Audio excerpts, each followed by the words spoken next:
غرد يا طير بهالخبر خل تسمعي البريد، أهل الأرض وأهل السماء مدعوة المسيح، العقد القران اللي جمع أشرف بشر سوية، زوج رسول الله علي للطاهرة. بخر يا جبريل الوصي ورد للتلاوة عنده، وبقل أعوذ وحصنا عن الذي حسده، هنيا إلى رب أكرمه ورافع مقام عنده، خلاه بعد الفاطمة وطول العمر علي وي فاطمة، فرش البساط الأحمر يمشون ونشوف النبي وياهم دليل استبشر، يعلم بعد مد الفرح أكثر يزيد وأكثر، أشرف بشر سوية زوج رسول الله علي للطاهرة. يوم الإمام الحسن العسكري عليه السلام، وفي هذا المشروع الذي نادت به السماء كما نادت به الأرض، منادات السماء لهذا المشروع قال الله سبحانه وتعالى: ومن آياته خلق لكم من أنفسكم أزواجا لتسكنوا إليها وجعل بينكم مودة ورحمة. ومنادات الأرض جاءت عن طريق النبي صلى الله عليه وآله، حيث قال: النكاح سنتي فمن رغب عن سنتي، أي فمن أعرض عن سنتي فليس مني، وفي حديث آخر: ليس من أمتي. وكما تعلمون أن هذا الإنسان الذي اجتمعنا من أجله هو هذا المشروع، الله بين لنا بأن هذا الإنسان هو ليس من عالم غريب، ليس من عالم بعيد، وإنما هو من نفس الإنسان، نفس هذا الإنسان خلق له إبليس، وفي نفس الوقت خلق له سرقا وجعل بين الاثنين.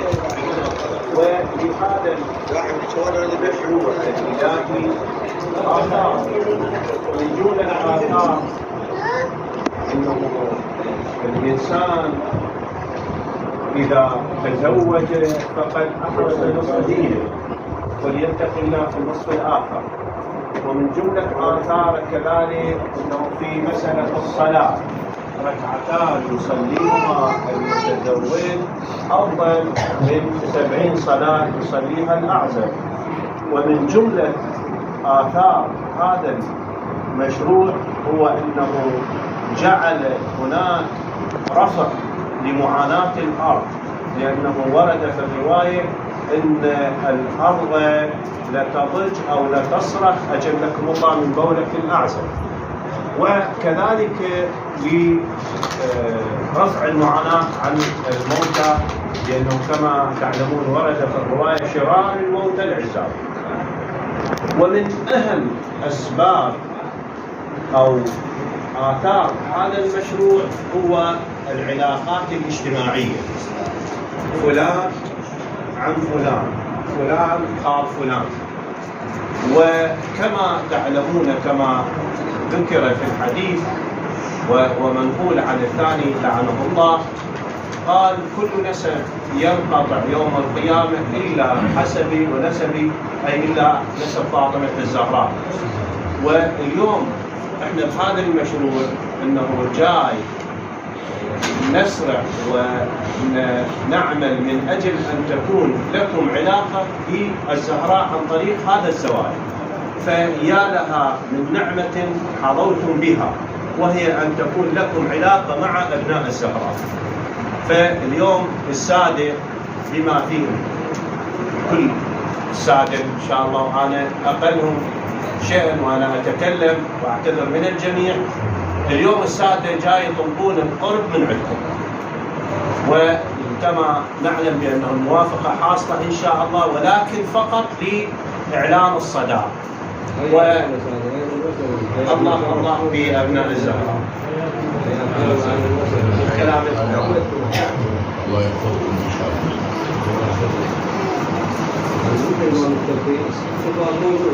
اتفاق موجود إن شاء الله. بس هو يستحب التشديد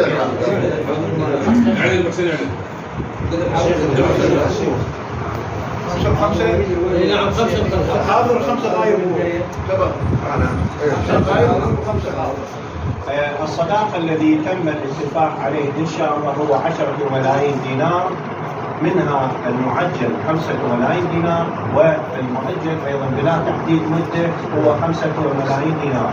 وعلى هذا تم الاتفاق إن شاء الله، وإلى شرف النبي محمد صلى الله عليه وآله ولأئمة الأوقاف شيعة أمير المؤمنين، أمواتكم أمواتنا جميعا، الشهداء السعداء، لا سيما قادة النصر السيد القضاء والذين التحقوا معه، السيد هاشم صفي الدين، شهداء المذهب جميعا، سيد محمد رحمه الله، سيدتكم مولاتي فاطمه ام البنين، سيدتكم مولاتي نرجس، والى امواتنا جميعا رحمه الله.